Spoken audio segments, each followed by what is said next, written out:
Hi guys, wow, today we're in the district of the Jof. One of the most important Marabout died and they're celebrating his life, everything that he knows.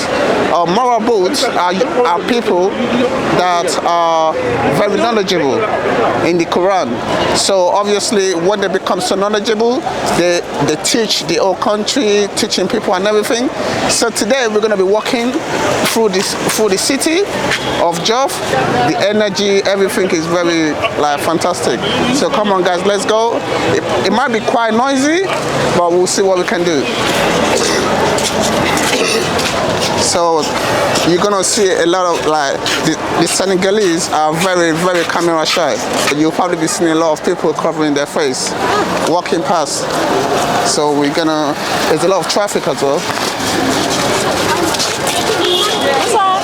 Bonsoir. Wow, I guess the celebration is making people very, very, very friendly.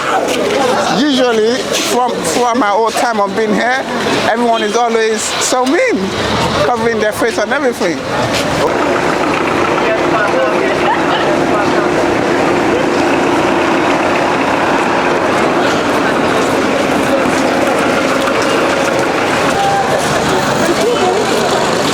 So we're now in a crossroad.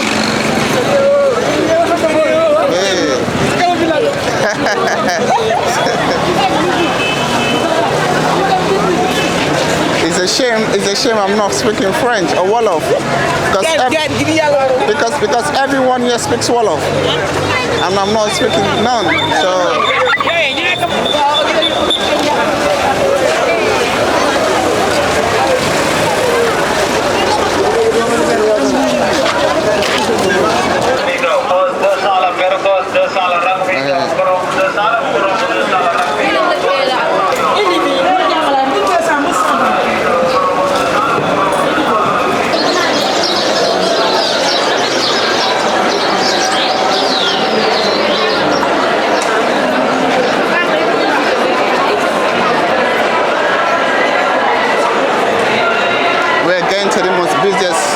section now.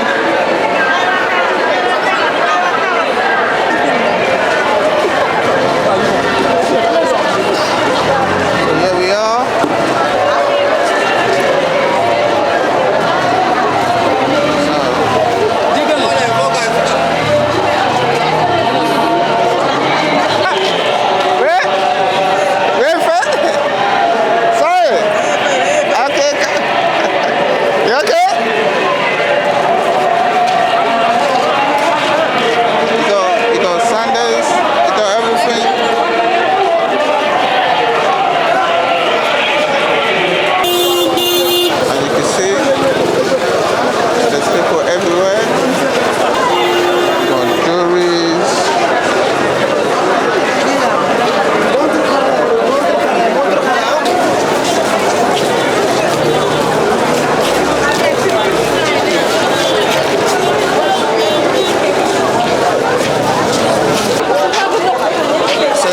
Selling all different type of stuff, as you can see.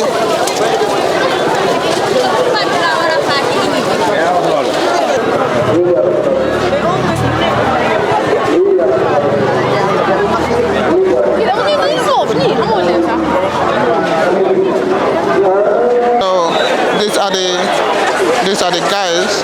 This is the main guy that they're celebrating. His name is Wolf. So as you can see, this is the prophets. There's many different type of prophets. Every area has got their own prophets.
Okay, okay, over.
No, wait, see? Wait, no. Wait. No. Say hello. Say hello. Wait. Over. Wait.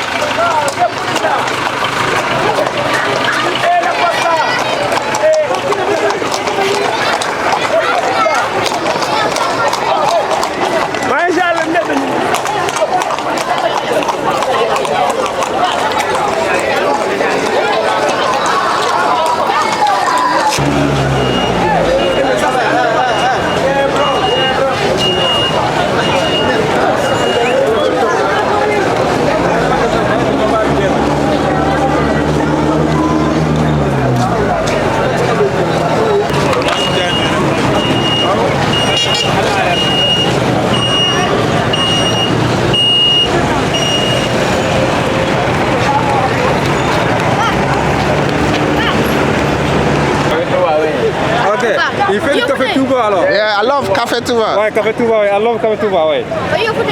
Non, non, quand même, non, day filmer quand gars yi def café Touba. Merci. Okay. How much?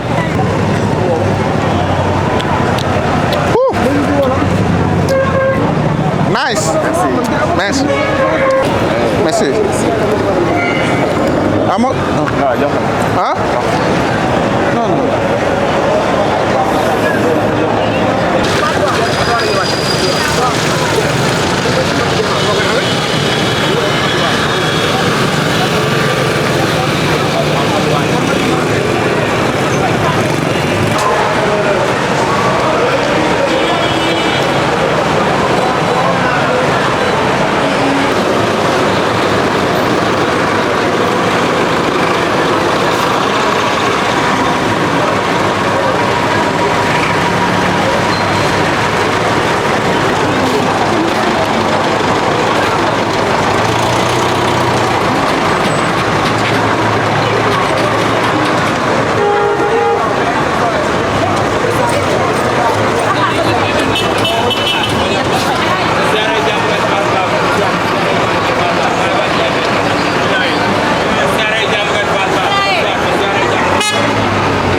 Wow, look at the way I'm crossing the road.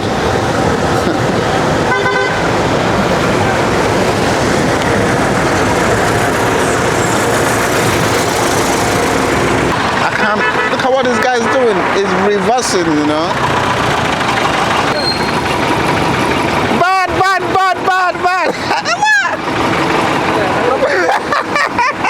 Right? No, anglais. Anglais. Wende parola? I don't understand. Anglais. Oui. No. Au revoir. All right.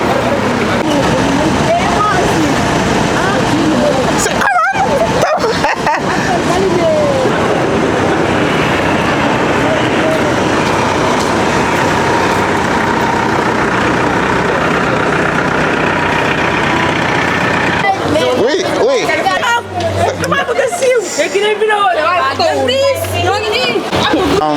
It's been a very eventful evening.